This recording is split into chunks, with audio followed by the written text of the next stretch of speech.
is an insensitive foot. Diabetic foot is a diabetic neuropathic foot. If patient is diabetic, 25% of the total diabetics in their lifetime, they are going to develop small or a big ulcer over the foot. If we talk about the annual incidence, around 2 to 10% of the patient, they are going to have diabetic foot ulcers. So what are the causes of neuropathic ulcers? There are deformities, but we call anatomical factors. There is a trauma which we put in the environmental factor, and the pathophysiology we call neuropathy and ischemia comes under the pathophysiology. If we talk in India, neuropathic ulcer are around 69 to 70%, neuroischemic are 23%, ischemic foot is around 6 to 85%, but recent data says ischemic foot percentage is also increasing very much. There is a one thing, most of the patient has neuropathic ulcer, vascularity is not going to, ischemia is not going to cause direct diabetic foot ulcer. Ischemia will delay the wound healing, it will lead to amputations. Key risk factor associated with neuropathic foot. What happens with the neuropathies? Because of the neuropathy, there is involvement of, there is a sensory changes, there is a autonomic changes and motor changes. In the foot will have deformity, there will be change in the arc of the foot, there will be prominence of the metatarsals, there is a formation of callosities. Because of autonomic neuropathy, there will be dryness, fissure formation, and that leads to ulceration. What are the indicators of peripheral neuropathy? There is a reduced sensation for pain, temperature, vibration, but there will be good pulse. Dry skin is there, and there will be the prominent foot veins because of the autoneuropathy. What motor neuropathy do? Because of the motor neuropathy, there will be prominent metatarsal, high longitudinal arc, and there will be tight Achilles tendon. How diabetic foot will present? Most of the physician, surgeon, nursing staff, you will find these patients. Patient can come with the simple cracks, callosities, it can come with abscess, cellulitis. Patient can come with small ulcer, large ulcer, gangrene, and foot deformities like claw toes. And now coming to the deformities. These few slides I have put for the nursing staff and the physician, because as there is a concept of selfie nowadays, most of the patient comes for diabetes, but as a physician we are not able to see their foot because of the rush and crowding. So I will request, to stop the ulceration, we have to find this patient at the early stage. If you have time, try to make the patient open their shoes. If it is not possible, you tell the patients in the follow-up, write in the instruction, they should do their foot selfie and come to you. So with their reports, they can show their foot selfie, and at least you can have rough idea about their callosities, ulcer, or high pressure area. So all patient with prescription, there should be a mark. Once next time if patient comes with the diabetes, he should have his foot selfie printed or a soft copy. These are the nail deformities which we get in the neuropathy. Now these are the ulcers. One finger is showing this dryness, and there is a hardening of skin over the first metatarsal, and other picture is showing blister at the head of the metatarsal. These are the high pressure area. Always when there will be ulcer, before ulcer, few months before only, patient will come with the pre-ulcer changes. If we are able to stop at that stage, we can prevent ulcer and amputation. Now this patient has a high pressure in the first metatarsal head, so because of that they have this skin thickening. And if at this stage, if we change their footwear and their lifestyle, so we can stop the future ulceration. These are the few foot deformities. Now you can see how the great toe bone is coming out in vellus deformity. When this patient is going to walk, he is not going to have a normal foot pressure over the all areas. So when there will be excessive pressure at that area, he will develop callosities, and later on, because of the dryness, there will be infection and ulceration leading to amputation. Now this is another patient. Ulcers secondary to overcrowding. Nowadays it is said, if a diabetic patient wants to buy his shoes, he should buy his shoes in the evening hours, because in the evening the size of the foot is maximum. So when you go and buy shoes for the diabetic patient, they should not try the shoes, they should tell them to size their foot and give shoes. Because once they try shoes, because they don't have sensitivity, they are bound to buy tight shoes. And second thing, when they buy their shoes, it should be have wide toe box. There should not be overcrowding. This ulcer is because of the overcrowding which we can see on the second toe. This is again rigid case of a rigid foot deformity, where you can see because of the bony prominences, patient has developed callus and callosity, and these callus and callosities are bound to give amputations. This is another patient which comes with the skin changes. These are primarily changes because of the autonomic neuropathy. You can see the dryness, color changes. Now the patient with the mid-foot ulceration. This patient, if you see, it seems to be like a callus in the mid-foot. But this is because of the foot deformity. I will show in the later video. If you see, normally this patient, we will put anti-Diabetic and say there is nothing. But if you evaluate this foot fully, in evaluation, there should be a clinical examination. Every foot patient must go under X-ray foot. Every patient must undergo arterial and venous color Doppler for the foot assessment. That is the basic requirement. And if you have pressure measurement instrument, that is the best. In addition to X-ray, ultrasound and Doppler, every rural patient, everywhere we discuss in the meetings ki all physicians must advise all patients for X-ray, arterial and venous Dopplers. This is another patient who has grade 2 ulceration, which is not healing. Now, if you see this ulceration, we will say it is a small wound, but why it's not healing? Because there is a change in the biomechanics of the foot. This patient has a very restricted grade 2 mobility. Because of that, it is not able to heal. So this is another patient with the rat bite foot ulceration. This is a patient of thermal burns. This is how the stage of ulcer develops. Callus, how callus forms the ulceration.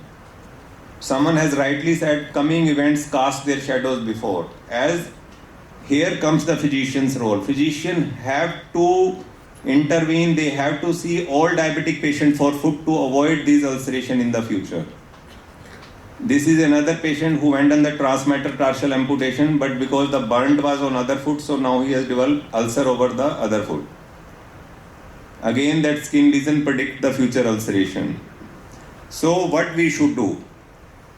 Early detection and protection of high pressure area is must, and corrective footwear and orthotic is the only way to prevent loss of limb in diabetics.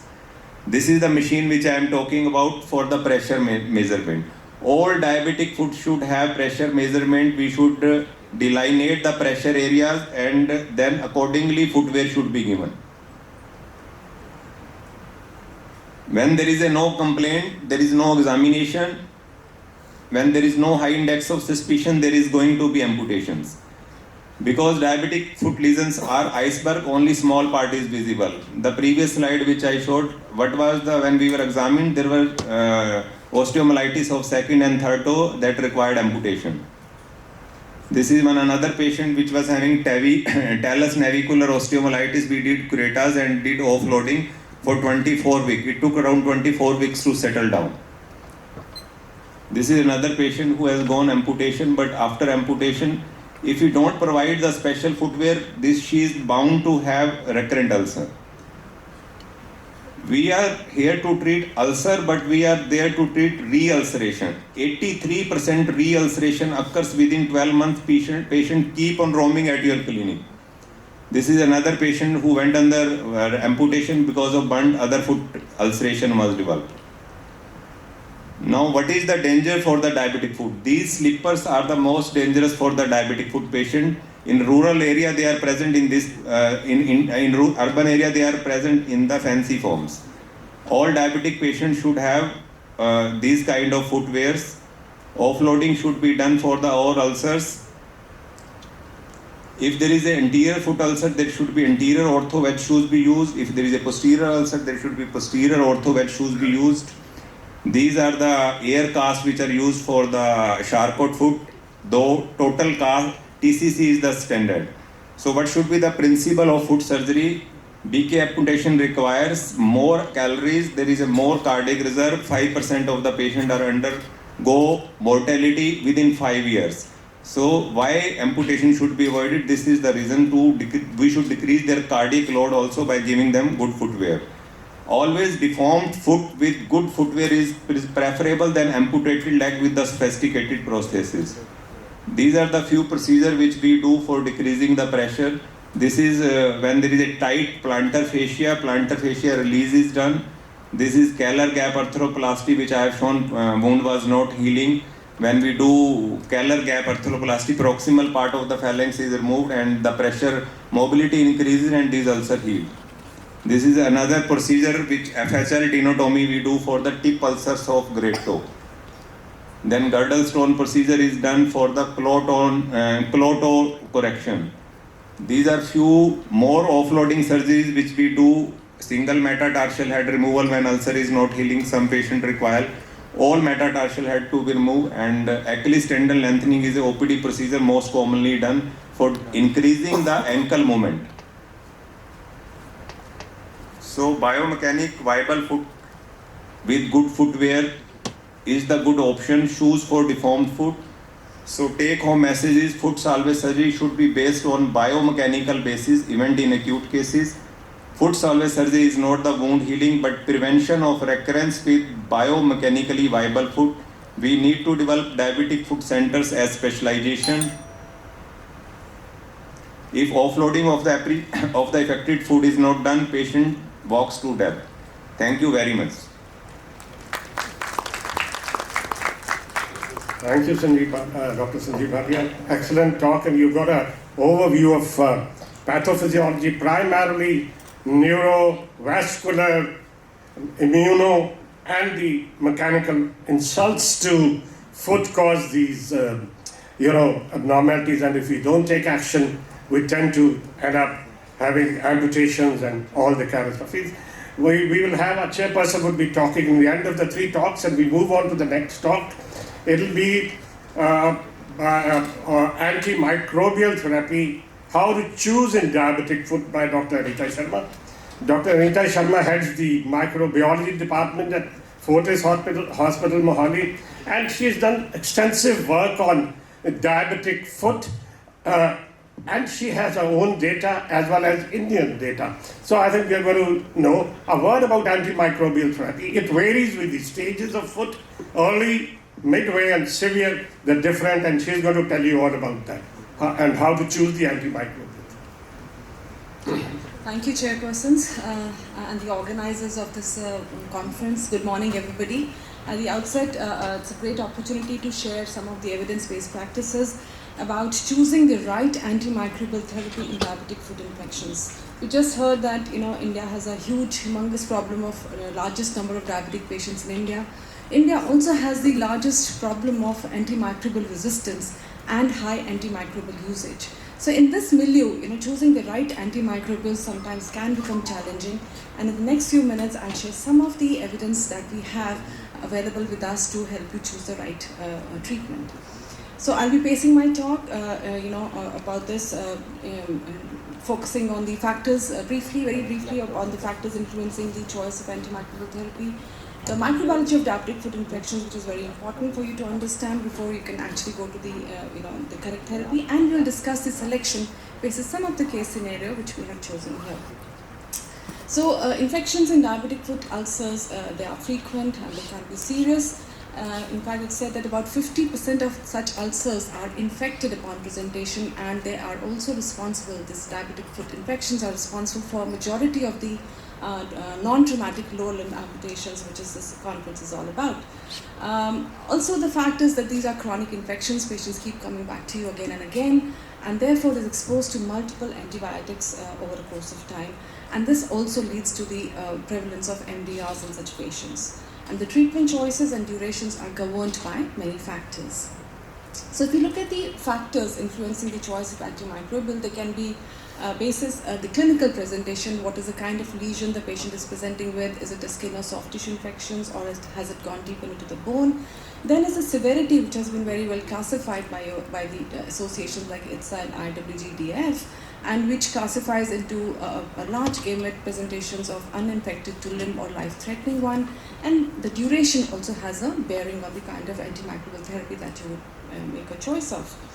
And alongside, you also need to consider certain other factors like whether the patient has been exposed to antimicrobials in the recent past, because that increases the possibility of MDRs in the patient, whether there has been a previous infection with these resistant organisms, and importantly, if you have any evidence with respect to culture and gram staining. So looking at all these factors is what governs the antimicrobial therapy of a particular patient.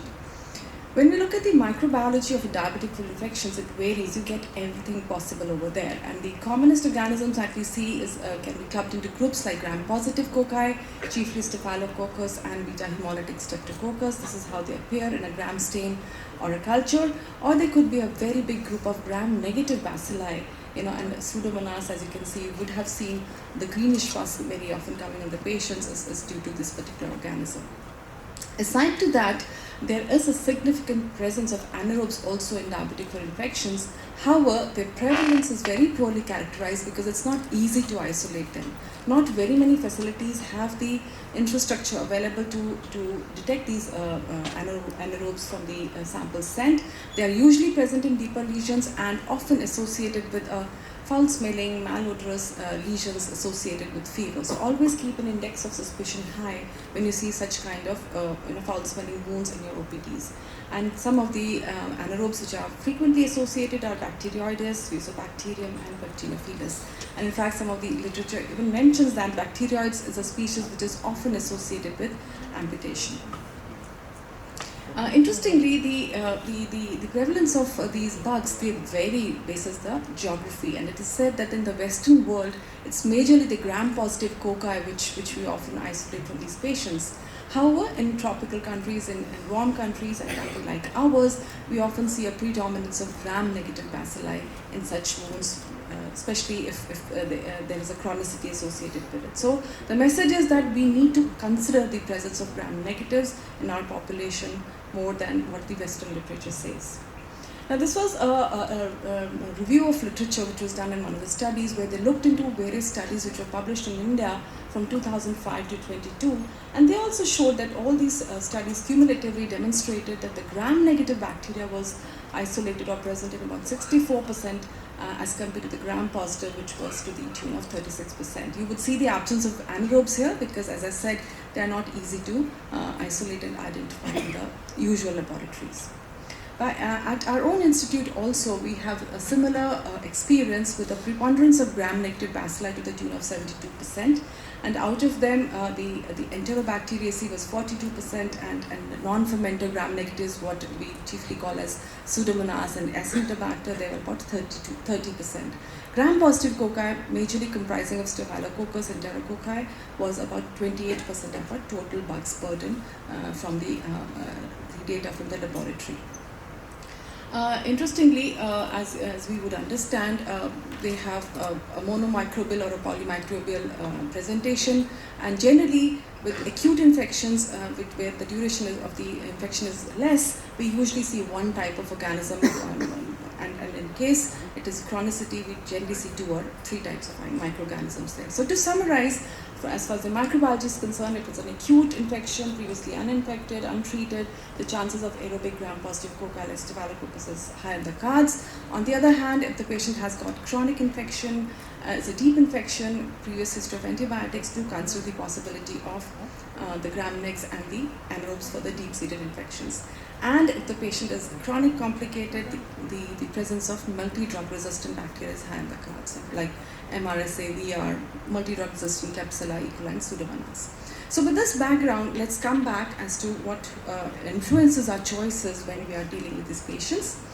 So this is the first case, a 55-year-old diabetic male on oral hypoglycemic agents, presents with open wound on the plantar aspects of wall of Victor for 3 weeks duration. On examination, what the doctor sees is a clean wound bed and there's a KLS around the wound. The signs and symptoms, the localized or systemic, are not seen in these patients. A culture swab is taken from the ulcer, as we often do, thinking that there is there's something we can get a lead on, and the lab reports it back as Staphylococcus epidermidis sensitive to oxacillin. So what are the antimicrobial choices in this kind of patient? And the evidence says that in the diabetic foot ulcer without signs and symptoms of infection, antimicrobial therapy is not required, either local or systemic. There's no need to treat such ulcers. And if you send cultures of these open wounds, they are bound to grow in something. These open wounds are often colonized with skin commensal bacteria like Coagulus negative Staphylococcus, diphtheroids. But sometimes even the pathogenic organism also colonize these wounds, and the Pseudomonas, which can be a serious pathogen, also is known to colonize such chronic infected wounds. So if you send a sample and a report comes back with a pathogenic organism, you're now in a dilemma whether to treat or not to treat. And more often than not, we err on the higher side of giving these antimicrobials. So the message is that antimicrobial therapy for such cases is unnecessary because it leads to a lot of collateral damage, and the cultures are not required. It's a wasteful exercise, and it may end up, you putting the patients on these antimicrobials. Now, case 2, which is a case with again uncontrolled sugars, presents with a swelling and a redness of right foot for a duration of 5 days. It's a first episode. Local signs of infection and inflammation are present. However, no systemic signs are there. There's no discharge, no ulceration, no prior history of antimicrobials in recent past. A diagnosis of cellulitis is made, and let's see what are the usual suspects and the treatment that we need to adopt in these patients. This is a definition for, I'm sure everybody is using this definition, which classifies the infections into mild, moderate, and severe. And basis this infections, once you've made the diagnosis of a mild infection, the likely pathogen in this particular patient could be the most likely is the gram-positive cocci, staphylococcus, and streptococcus are the bugs which are known to cause cellulitis more often than not. However, if it's a diabetic patient, there is a possibility of gram-negative bacilli, especially if he has taken antibiotics in the recent past.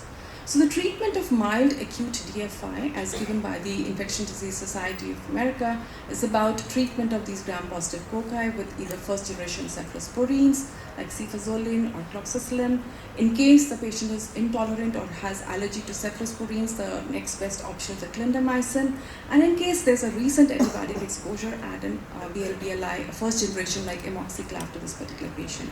However, if in your practice you're seeing a high prevalence of MRSA, methicillin-resistant Staph aureus, one needs to cover that also. And many of the community-acquired MRSA are very well treated with clindamycin as well. And similar kind of guidelines have also been given by our own Association of Indian Council of Medical Research. Local epidemiology, as I said, is extremely important. You need to know what kind of bugs are there in your own setup, in your own practice. So for Staphylococcus aureus, as I said, for MSSA, cefazolin, cloxacillin, flucloxacillin are very good drugs. For MRSA, it's Clinda, Vanco, and Teicoplanin. However, a word of caution. Don't think that if Vanco, Teico are good enough for MRSA, they're as good as for MSSA also. So if you have an evidence of MSSA, which is methicillin-sensitive Staph aureus, and you are have put the patient empirically on Vanco and Teico, even though it's a mild infection, it would make good sense to switch over to an antibiotic which is smaller and targeted towards MSSA. Levonadifloxacin, which has recently been launched, has got a good spectrum of infection for both MRSA and MSSA. We have seen in our lab also, in our in vitro susceptibility testing, it showed very good response. However, a word of caution, all these newer antimicrobials should be used very judiciously, very cautiously, because we need to preserve these antimicrobials for later. For the next, the severity, as per the severity, one of the commonest foot infections that you may see is the necrotizing fasciitis. It's a moderate infection and usually polymicrobial, and therefore you need to cover all the entire spectrum of bugs that we see. Important here is to send appropriate cultures, and most empirical combination that we often use is the BLBLI combination of piptazo and clindamycin. Cultures, very important, extremely important, and how you send them is also again very, very important, because 70% of chronic infections could be resistant, and samples that we often receive in the lab could vary from wound swabs, needles, aspiration of pus fluid, tissue samples, and bones.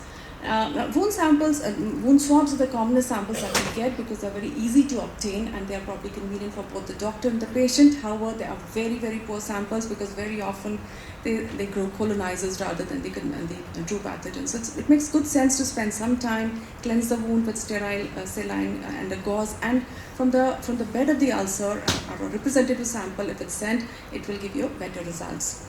Gram stain is a good modality. It can give you early results, and there's a good correlation with 70%. So in case the lab is not even doing cultures, a gram stain can also probably help you choose the right therapy. To summarize, the mild and moderate, we need to understand that along with gram positive, we need to cover for gram negatives, especially the pseudomonas or the E. coli. And finally, to the deep diabetic patients with severe infections, we need to hit hard. We probably need to factor in the possibility of the multi-drug resistant bacteria, and probably in such cases, BLBLIs and PENMs become the treatment of choice along with gram positives and anaerobes. So what choices do we have for penem resistant? It's very limited. Ceftazidime avibactam, again, not so useful in our setting because we have a very high prevalence of metallo-beta lactamases. So combination with astronam and colistin for these drug resistant, and for which are penem sensitive, again penems and piperacillin tazobactam remains a good option. India has a very high prevalence of penem resistance, as has been shown in various studies, and in the Klebsiella pneumoniae, as high as 55 to 80% of our isolates could be resistant to penem, depending upon the institute that you're working.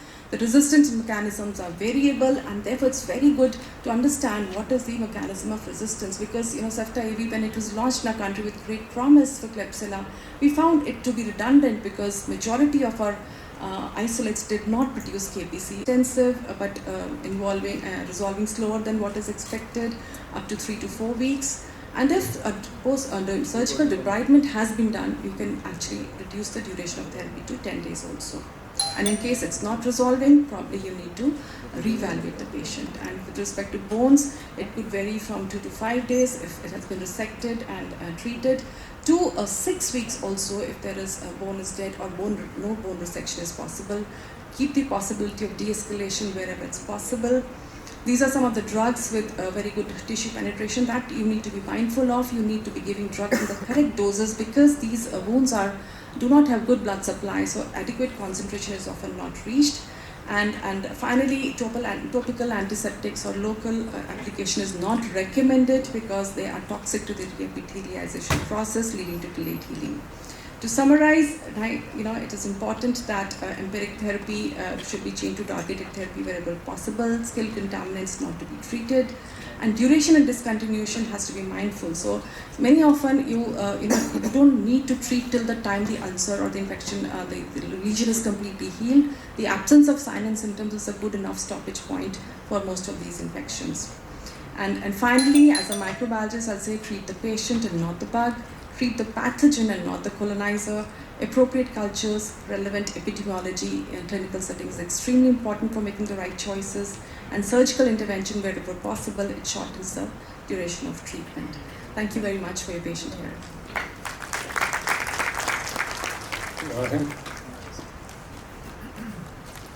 So you want a clear message that the treatment of diabetic foot varies with the extent of disease, involvement of the bone osteomyelitis, the duration, the kind of antimicrobial would depend on what kind of clinical picture and what kind of contaminant is there or bacteria is there. So an excellent talk. A word about antimicrobial resistance. If you are aware, antimicrobial resistance is a silent pandemic, and 1.25 million people die due to AMR. AMR is short for antimicrobial every year worldwide, and 5 million indirectly due to that. And the cost the world incurs on AMR is 1 trillion to 2 trillion US dollars. And if you are familiar what trillion is 100,000 crores.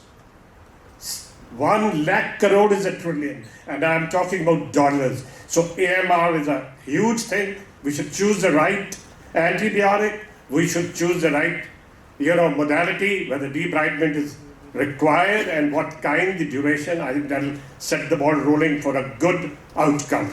Coming to the next topic, we come to the core of diabetes and diabetic foot.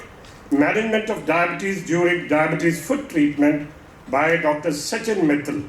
Dr. Sachin Mittal is a leading endocrinologist in town, having done his DM from Bombay. He worked in England and did his fellowship from UK, London. He has been running an annual meet called APIC, very prestigious endocrinology meet, and he has a prime interest in thyroid and diabetes, and he will tell you how to go about managing diabetes in a diabetic foot patient. Dr. Sachin. Thank you very much. Thank you very much, dear Dr. B.S. Bhatia sir, for the kind words of introduction. Respected chairpersons, my dear friends, and at the outset I would like to thank the organizers, especially my dear friend Dr. Ravul Jindal for the kind invitation, and also congratulate them for the wonderful hosting of at this academic event on this topic of diabetic foot. The more we talk about it, the less it is, And you will be having a lot of discussions about diabetic foot, technicalities of diabetic foot, how to give the best outcomes in terms of giving the best debridement possible, giving the best footwear possible, giving the best biomechanics possible in the long run, and how to prevent a re-ulceration. So I will be giving a perspective from a metabolic point of view and how I see a patient with diabetic foot. So if a patient of diabetic foot comes, right, the most important thing you need to understand is that it is not just the foot or the sugar level which is important. Majority patients who develop diabetic foot have underlying comorbidity. That comorbidity may be in the form of a nephropathy, that comorbidity may be in the form of a neuropathy, that comorbidity may be in the form of a heart failure, maybe with a preserved ejection fraction which is not yet picked up. That comorbidity may be in the form of a subclinical CVD which may yet not have become apparent. And like any acute episode, it gives you a window of opportunity to talk to the patient and go deep into the case at that point of time, right? Because I remember from my MBBS days कि किसी भी female को सबसे अच्छा बताना है तो सबसे अच्छा एजुकेट करने का टाइम maternity के टाइम या postpartum टाइम पे होता है. That is when she is most receptive. When you have a patient with diabetic foot, there is a fear in their mind कि पैर कटने वाला है. Even a very small ulceration, even a small callus which has just been debrided, many patients come with a fear कि कटने तो नहीं वाला मेरा पैर, right? So patients are much more receptive at that point and much more likely to take your advice seriously in terms of managing diabetes, because managing diabetes is not just about managing diabetes, it is about preventing all these complications that you talk about. It is about preventing the cardiovascular complications, preventing the neuropathy, nephropathy. It is about preventing a possibility of an event happening in 10 years' time, right? And that is something very, very important.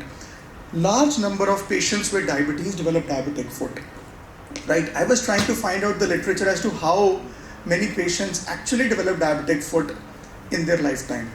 And my idea was that about 10 to 15% patients with diabetes develop diabetic foot over their lifetime. And I read that the number is actually as high as 25%. And when you think of a country like India, where you have probably, more than 150 million disease burden with diabetes and pre-diabetes together, you're talking about huge numbers of patients who are going to develop diabetic foot. Majority of patients have coexisting comorbidity, either in the form of vascular insufficiency or in the form of peripheral neuropathy, or there has been a perennial sugar which has been high, leading to a higher risk of infections due to decreased immunity, etc. So it's very, very important, besides tackling those factors, to get into the depth of diabetes. And it's important because it's only last couple of decades since we have seen कि sugar control भी matter करता है, right? I still remember when I started doing my DM in Bombay, one of my colleagues during my post graduation, he said कि doctor तू sugar वाला doctor बनने लग गया जाके, वो शुगर दे तो सी डॉक्टर ਨੂੰ ਬੁਲਾਉਂਦੇ ਨਹੀਂ ਹੁੰਦੇ ਕਦੇ, ਇੱਕ ਦੋ ਗੋਲੀ ਉੱਪਰ ਥੱਲੇ ਆਪੇ ਕਰ ਲੈਂਦੇ ਆ, right? That had been the attitude about 20 years back, 15-20 years back for majority of people. Right now also lot of people say कि मेरी शुगर थोड़ी ज़्यादा आ रही थी, जो गोली मैं सुबह ले रहा था ना उसी को मैंने शाम को लेना शुरू कर दिया. Have you heard this thing? Anybody heard this thing? Yes. So this is something which is such a common phenomenon. The first and most important thing to realize is that when we had this landmark UKPDS, we got to know that sugar control matters, and that reflected in the end outcomes. The risk of amputation, the risk of stroke, the events of myocardial infarction and end-stage kidney disease actually went down, right? And then subsequently, from 2005 to 2010, it's been more or less plateaued. Over a period of time now, with better and better therapies targeting the pathophysiology, you will probably get more reduction in these numbers, right? But at the same time, you have a never-ending increase in the prevalence, never-ending increase in the incidence of the disease, which is leading to problem. The bottom line, बहुत सारे patients पूछते हैं ये गोली ठीक है मेरे लिए, ये गोली side effect तो नहीं करने वाली. The bottom line is that Most important thing is the sugar level. If the HbA1c stays high, the complications are gonna happen, right? They may or may not become evident to you today, but they are gonna come, right? So it's very, very important for us to be proactive and not think कि मेरी sugar ज़्यादा रही लेकिन मैं ठीक feel कर रहा हूँ, right? It's very, very important for us to emphasize this thing at every contact with the patient. And what is the current status? Majority of patients in our country are not controlled. Only about 1/5 of our patients in our country have HbA1c below 7%, right? And I was looking at the ICMR data. What is the mean average A1C as per the ICMR study in city of Chandigarh? Anybody of diabetic patients? It's 8.7%, right? So this is the ICMR data, right? And so this is what is actually driving all the complications, not only diabetic foot, but the cardiovascular disease, but the renal disease also. You look at this particular graph, which tells you one simple thing. If somebody controlled glucose level with HbA1c less than 7% within 1 year of diagnosis versus not controlling within first year of diagnosis, when majority patients do not control, right? At 5.5 years, 5.3 years, the risk of MI is increased by 67%, stroke by 51%, heart failure by 64%, and composite cardiovascular event by 62%, right? Just one figure, one diagram, if you just keep in your mind and take away and emphasize to your patients, your near and dear ones, that within first year of diagnosis, the control matters, right? And that is where most of the patients do not even start therapy, right? Majority patients सोचते हैं अभी तो थोड़ा सा शुरू हुआ, अभी तो मैं थोड़ा सा ना लाइफस्टाइल और कर लूँ, right? And some of them enrol now on online programmes and say कि मैं रिवर्सल करके दिखाऊंगा. HbA1c 9% 10% रह रहा होता है, न्यूरोपैथी ऑनसेट सेटिंग हो रही होती है, लेकिन उनको होता है अभी गोली नहीं खानी, डायबिटिक रिवर्सल करना है मेरे को ये online, right? That's a new phenomena which has started happening, right? So let's look at some case scenarios and give you real pointers as to patients with diabetic foot when they come to the clinic, what clinical situations you can do. This is a 62-year-old male, diabetic, hypertensive for 15 years with non-healing foot ulcer, has peripheral neuropathy, but also has a history of coronary artery disease with PTCA done in the past. Currently is on metformin 1000 mg, glimepiride 4 mg, glargine insulin 20 units once a day, telmisartan and hydrochlorothiazide with metoprolol, atorvastatin and aspirin, right? And is that once a day insulin can be given any time of the day irrespective of the meal time and leads to a better outcome of the patient, especially in the presence of an infected state or something, or for a long-standing disease where the endogenous beta cell function is very, very less, right? Let's look at another case scenario because we're short on time. The 75-year-old diabetic, long-standing, non-healing ulcer, hypertension, dyslipidemia, on metformin 1000 mg twice a day, sitagliptin 100 mg day, and on premix insulin 20 units twice a day. How commonly you see that prescription? Very commonly. Premix insulins, unfortunately, are still used right, left and center in our country. That is twice a day insulins, and these are actually non-physiological. Many patients report having hypoglycemia in the middle of the night, and that is what this patient is reporting. Frequent awakening at 2 a.m. with tremors and sweating, and this patient actually hasn't gone into a CKD stage 4. If you see, the creatinine is elevated. If you see, the EGFR is just 18. So what actually you want to do? This is a patient where actually you want to stop metformin, right? DPP-4 inhibitor you can use, but at a very reduced dosages. But I would actually like to use a basal bolus insulin therapy in such a patient to control the insulin. What is that? You see, you understand, this is how our normal glucose is like. With meal, there is a surge and then there is a baseline, right?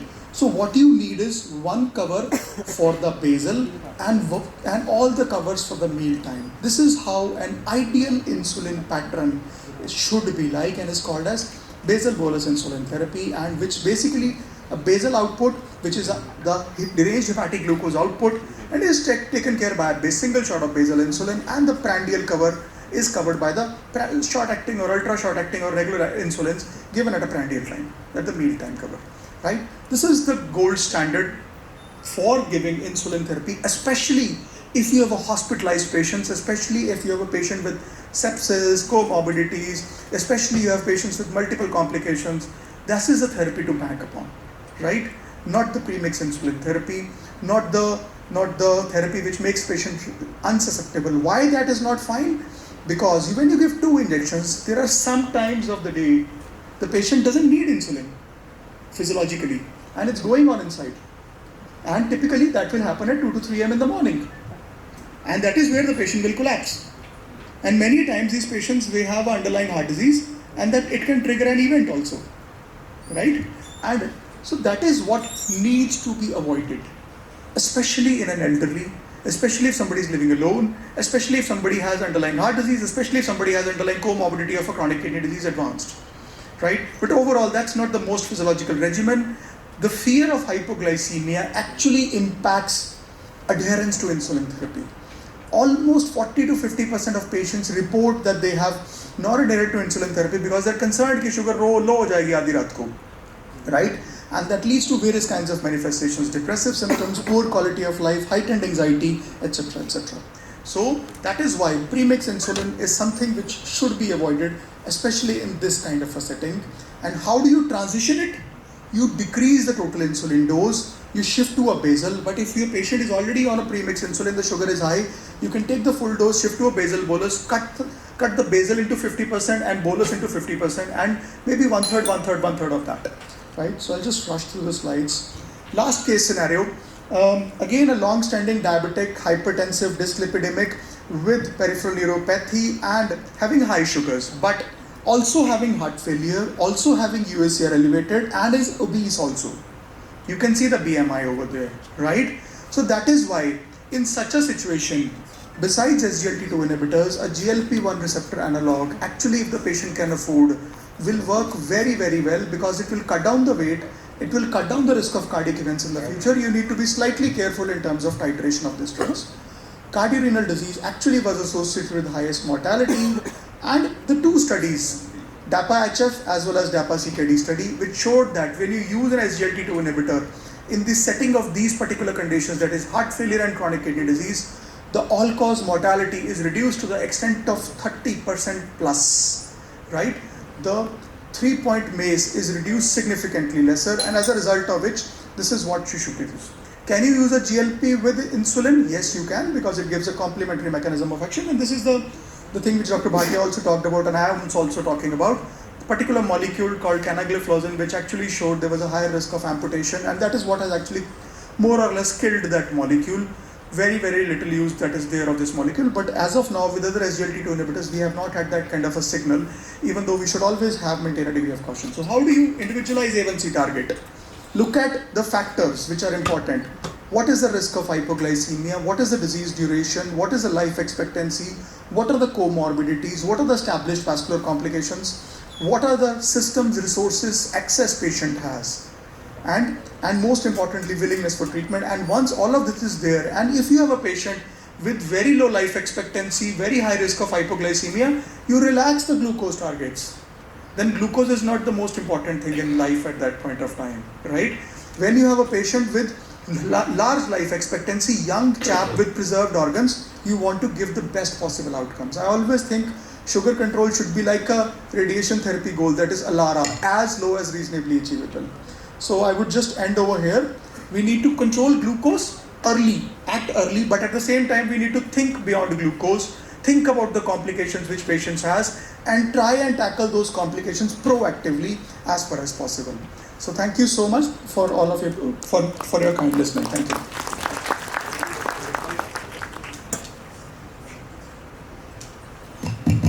It was very comprehensive talk about the diabetes control. I just sum up in a line that you do very good control. There's data from New Zealand, a big study showing how good or bad control you require in a diabetic foot, and they come to a conclusion that if the HbA1c was above 8 and if fasting was above 126 in patients with diabetic foot, the outcomes were very bad. But that was a very subtle kind, and there have been trials which have shown intensive control, like a CORD trial and advanced trial. They have shown good, betterment in diabetic foot, though the CORD showed worsening macrovascular outcomes. But the good intensive control in a diabetic foot, with whatever way, what is applicable, the oral antidiabetics or the insulin, you would do, you need to do. So the various chairperson, your comments, Dr. Ravul, Dr. Sodhi. I think it's a very important three talks. I think because we have got only 10 minutes, so I think every chairperson should get a chance to ask the question. So I will just ask one small question to Sachin.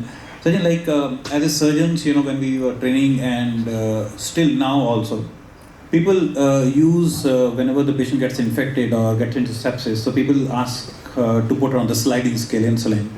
And I was just in an international meeting, and they said that there is a lot of modifications in that, and the latest protocols have changed in the way the sugars are managed. So can you tell that, please?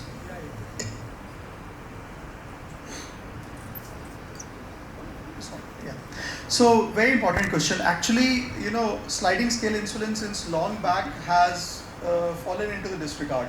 Simply because the way the sliding scale insulin works is that once you have a sugar going up, you basically try to give a higher dose of insulin. That's the basic phenomena, and that leads to a lot of yo-yo phenomena. So instead of sliding scale insulin, ideally what you should have is a basal bolus regimen with a protocol which is trying to fix the fasting component first. The basic problem in hospitals is that a lot of paramedicals, lot of nursing staff, lot of other staff, even junior doctors, they are not very clear about the protocol that you have with a actual physiological regimen. So I give you a real life example. Suppose you have a patient who has a fasting glucose in the hospital coming high, right? So the first and the most important urge which patient's family or the doctor on duty, medical officer on duty, or the nurse has it कि अब इसको बढ़ा के insulin दे दो, right? But that insulin you're gonna give now, which is a short-acting insulin, which is like a stopgap thing, right? It is not gonna cover your fasting. Right? Your fasting will still come high next time, right? So what you actually need is a long-acting insulin. Most of the times long-acting insulin are given in the night, right? So if you tell the staff, okay, you're giving a long-acting insulin high dose, right? Then, sir, sugar तो अभी ज़्यादा ही है, उसका क्या फ़ायदा होगा, right? So, it needs a lot of education, lot of training, and a consistent team caring for the patient, because that is what helps. There is no doubt that if you have a proper basal bolus regimen given, in that kind of a situation where I gave an example, you can give us short acting, of course, is a slightly higher dose, but the more emphasis should be on a higher basal at that point of time, right? If you have a proper basal bolus therapy given in a proper setting for the patients, the outcomes in the long run are much better than a sliding scale insulin therapy. Thank you, Sachin. I think, Sachin, what we have reached a point is that most of the people, they still are following the old regime which was done, and I think what we require is, I go in so much peripheries in the government hospital and private setups, still everybody is following the old regimes. I think as a societies, all the societies get together, we need to get into making a standardized protocol. So will you be agree, we are making something on the Punjab level. I'm already in touch with the health minister and the director of health services, and we are trying to get into the diabetic food protocols made. Will you be interested in joining up, with Dr. Bhatia in setting up a standard international protocol which we can circulate in each and every hospital of Punjab? Sure. That will be very helpful for so many patients. Yeah. Thank you. So, any comments? It was a wonderful talk by all the renowned speakers, Dr. Sachin Mittal, Dr. Sanjeev Bhatia, and Dr. Anita Sharma. And I extend my best wishes and congratulations to the organizers, especially Dr. Ravul Jindal, on behalf of my organization, NIMA. And congratulations, management. Thanks for making me a part of this wonderful event to chair the session. Thanks. Right, Dr. Sodhi. Ravul Jindal and his team for the wonderful effort in spreading awareness. I hope it goes up to the periphery. And diabetes being, diabetic capital and diabetes is increasing, so complications are bound to increase. The speakers have very well elucidated regarding all this. As a cardiologist, I would just like to make one comment that we should be very aware of hypoglycemic events. Be proactive in asking the patient regarding that, because a cardiac patient with hypoglycemic event can be fatal in these patients. So one has to be careful about that also.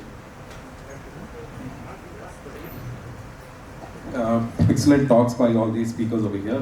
This is a question to ma'am. That was an excellent talk. Diabetic foot infections are the Achilles heel of everything. You can get blood sugar improve vascular flow, improve these things. So I know you gave very good talk. Could you just reiterate the fact that what is the optimal sample to be sent to the microbiology lab, because that is very, very important what you said.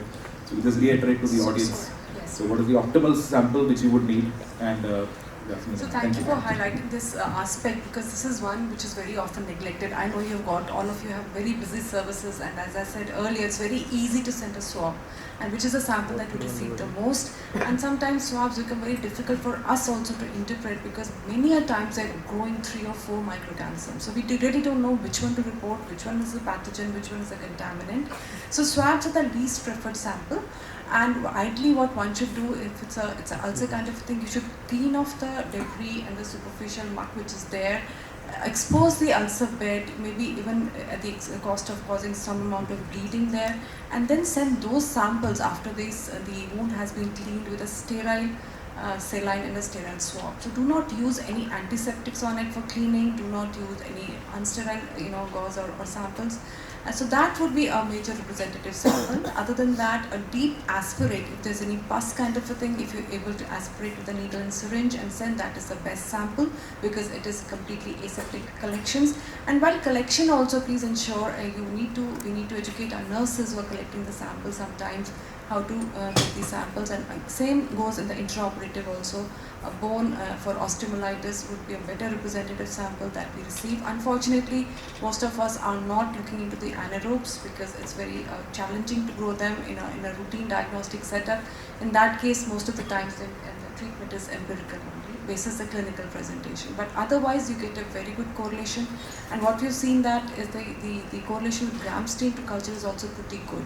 So sometimes even for empirical therapy, the lab can report the gram stain, the shorter turnaround time, the same day report, because culture may take 2 to 3 days, and especially if it's a mixed culture, the lab needs to kind of further segregate the colonies. That will take another extra hour. So this is important with respect to sampling. Thank you for highlighting this. Dr. Anita, just a small remark. So what the microbiology showed, so there is a difference in the flora, what is published in the most of the international journals and Indian journals, and a local Punjab culture thing, So can't we, do some study involving multiple centers and having our own center data, because we have got our own more than 1,000 patients data, and get on to make a protocol on people like who come with an early infection, late infection, advanced infection, and then decide on what should be the standardized antibiotic protocol each and every physician should follow. Because if you look into the prescriptions, what comes to us from the beginning up to the end, so there is so much variation in the type of antibiotics what we use. You see in the prescriptions people using 2 gram positive covers without any gram negative covers. There's a lot of variation is there. I think that will be very good if you take up the lead in this, and maybe we do a meeting after 1 year or 2 years, and at least in the next 1 year, at least out of this meeting we should reach some conclusion, not just do 1 day meeting and go out.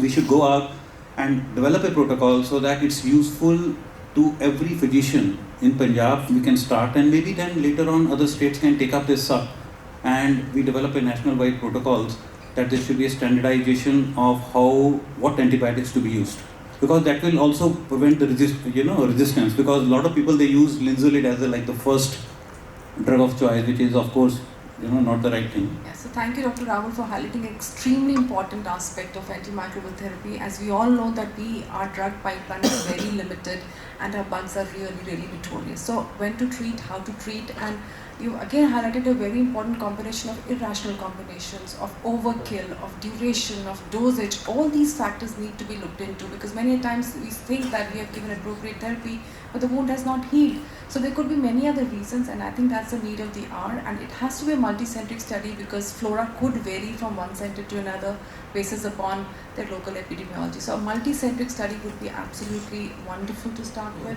and it's a dynamic subject, because the resistance is ever evolving, so we need to review it periodically to assess whether we are doing it right or not. So sure, thank you.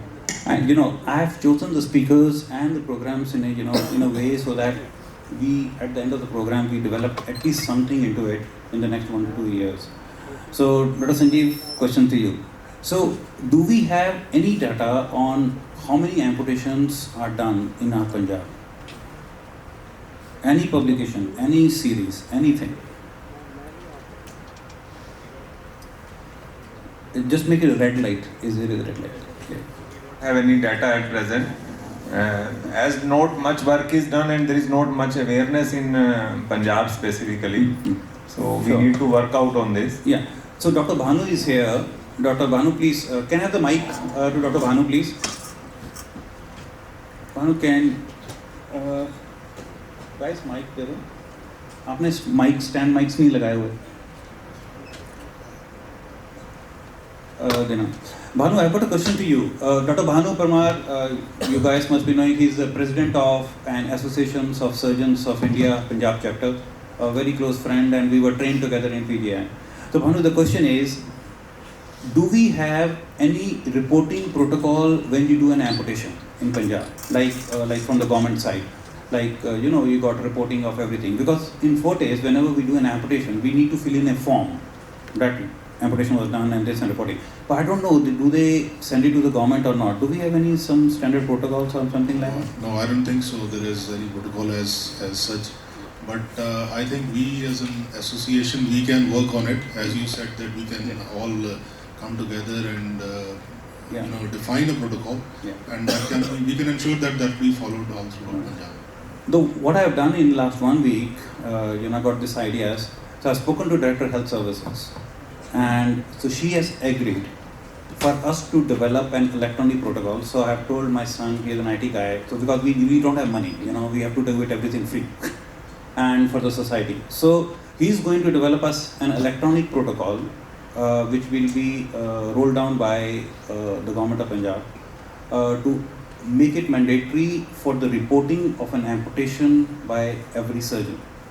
And because by that we will at least have some data after 1 year or 2 years, how many amputations are done because of trauma or because of sepsis or because of diabetic foot, and at least we will get to know what is the data, because we don't have the data, we don't have the epidemiological data at all. So Dr. Sanjeev, will you be able to write? With Dr. Bhanu you can, I can take write. the lead, right? We have to talk to the government as they are taking data for the cesarean sections in all our nursing homes. They should put a notification and they should make a protocol every nursing home, every hospital, even single toe amputation, two toe amputation, or a below knee, above knee. Everything should be noticed and it should be monthly reported. Perfect. So automatically we will have a North India data for the amputation. Fine. So I'm putting both of your names into there. Okay, thank you. That's a wonderful initiative. I think we can work on it. Thank you. So I think we have had a very great hour. You want questions we are having in the end? We are going questions? Okay, one question. One question. One question. Give the mic there. Honey, do you want to speak? Yeah. Mike. Oh, there is a question in the back. So, my question is to Dr. Anita, that what is your take on patients with diabetic foot ulcers who have pan-resistant pathogens on cultures? Well, it's a very tricky question. How do you manage, right? Often we see these kind of situations when we do not have any drug which is responding, in vitro susceptibility testing. So these multi-drug or pan-drug resistance would majorly be in the gram negatives. It could be your Klebsiella is the one organism that we see, which is defying all sorts of regimens. And what we have seen in our experience both locally as well as countrywide is the NDM, which is the most prevalent resistance mechanism for penem resistance, right?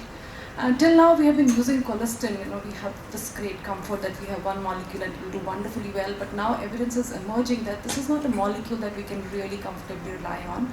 And for now, there's one combination that we are advocating for such patients. It's a combination of ceftazidime, avibactam and astronam together, because it addresses all possible mechanisms of resistance that we have available.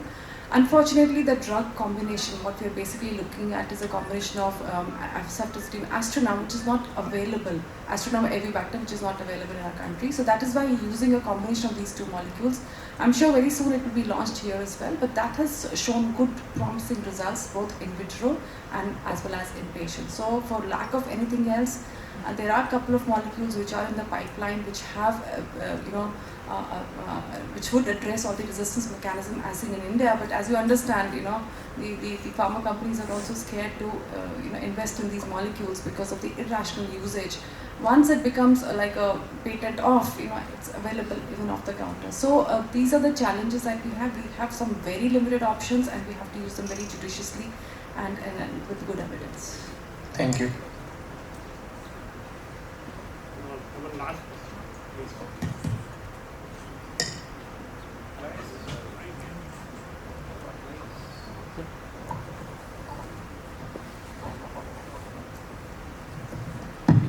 Guys, we need to have one person with a mic at the back.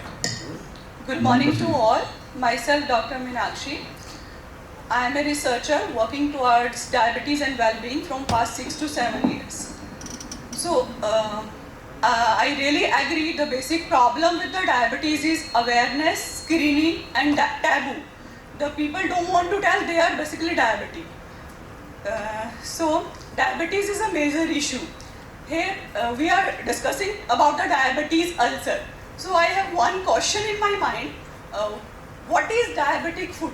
Basically, it is the patient who is having the problem of ulceration in the foot, or it is the name of a disease. Like I walk with many physicians and the patients. Physicians अक्सर बोलते हैं कि diabetic foot आ गया. So what is basically it is? Is it a disease or it is a patient? I think it's not a disease, an ulcer or a wound or whatever concerns the, where the integrity of the skin and the basic structure due to infection, injury, trauma is there on a foot, and we start labeling it as a diabetic foot, and then the process goes on. It's like a disease. I mean, it's like a name once something happens to the foot in that way, and we start labeling it as diabetic foot. I think that is what. Any further comment on that? It is the complication of a disease. Yeah, it is. So we are just labeling the patient in short. Short में अगर hint देना हो staff को तो you can say that diabetic foot को पहले बुला लो और epidural को बाद में बुला लेना. Yes, basically this small thing hit the patient mentally a lot, like diabetic. तो diabetic तो वो है ना यार. So you but can't. he is the patient. It was my first slide कि diabetic foot is not a foot of a person who is diabetic. It was my first slide. It is an insensitive foot. Basically, it is a neuropathic foot. It is not a patient who has diabetes. What happens usually, diabetes is diagnosed late. Usually when it is diagnosed or over a period, all diabetic patients have neuropathy. So most of the patient who has diabetes, if he is going to develop diabetic foot, it is because of diabetes only. So all diabetes foot are neuropathic foot. So all diabetic patients, if we have foot problem, they are mostly diabetic foot problems only. Thank you all of you, and we had indeed a excellent discourse on all the three speakers, Dr. Sanjeev, Sachin and Dr. Anita. Thank you so much, and thank you audience for listening to everything very attentively. Thank you, Ravul Jindal. Thank you so much.